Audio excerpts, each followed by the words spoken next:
एक मुझे बहुत सुंदर एक प्रसंग याद आ गया। इंदौर से आगे महेश्वर है एक जगह, मंडलेश्वर भी कहते महेश्वर, नर्मदा के बिल्कुल पावन तट पर है। वहां पर राजमाता अहिल्या का एक बहुत बड़ा दिव्य महल है।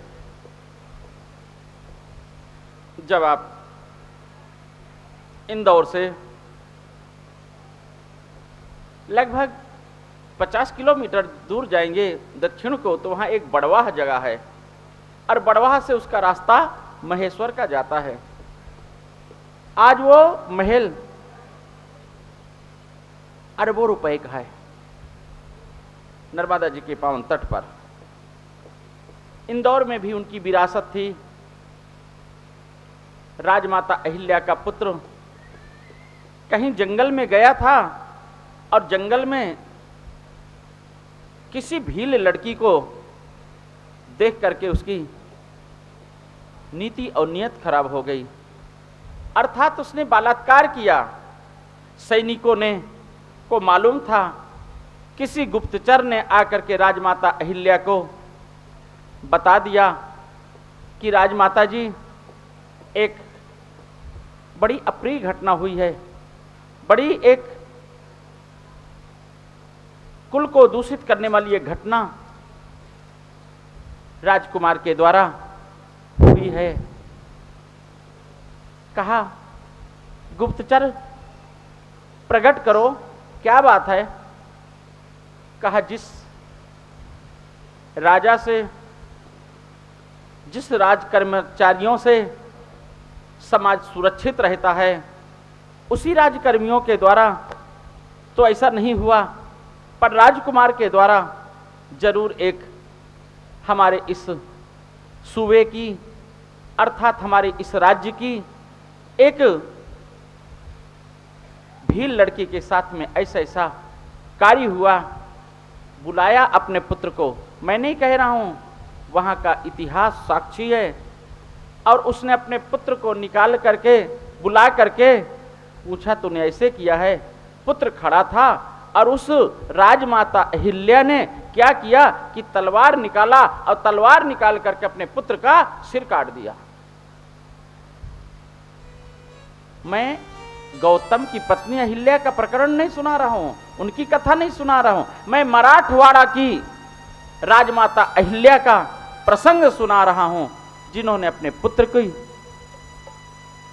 तलवार से गर्दन काट दिया और कहा कि यदि मुझे मालूम होता मेरे कोख में ऐसा पुत्र है तो मैं गर्भस्राव करवा देती, गर्भ में ही तुझे पालती ना। धिक्कार है मुझे कि 9 महीने 9 दिन तक मैंने अपनी कोख में रखा, उसके उपरांत में तेरा पालन पोषण करके तुझे अपना स्तनपान कराया, इतना कुछ किया मैंने। ये जीता जागता इतिहास के पन्नों में एक राजमाता की गाथा है। कुलम पवित्रम जननी कृतार्थ, एक पुत्र ही पर्याप्त होता है जो माता पिता के नाम को उज्जवल करे।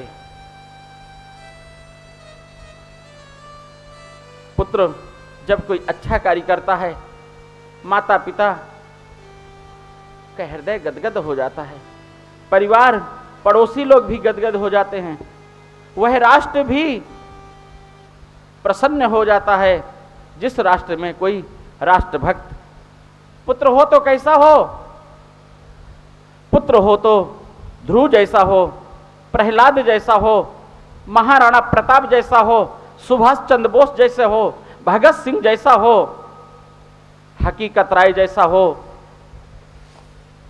पुत्री हो तो कैसी हो, रानी लक्ष्मीबाई जैसी हो, झलकारी बाई जैसी हो, सती सावित्री जैसी हो, अरुंधति जैसी हो, मैत्री जैसी हो, गार्गी जैसी हो। अगर पुत्री हो तो ऐसी हो, ऐसा नहीं। माता पिता को ताक में रख करके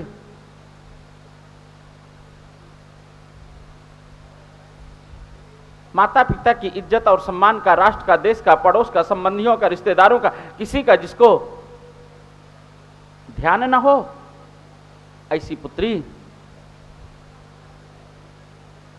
को प्राप्त करके या पुत्र को प्राप्त करके कुल दूषित होता है, कुल दूषित होता है। दीप जी, हमारी माता जी आई हैं, मेरे को आशीर्वाद तो दिला दो। कुलम पवित्रम जननी कृतार्थ। हमारी माता जी बहुत प्रसन्न हो जाती, मेरा बेटा कथा कर रहा है, मैं भी बहुत गद हो जाता हूं माता जी को देख करके। कई दिनों से आशीर्वाद लेने की बड़ी इच्छा थी, अधूरा अधूरा लग रहा था।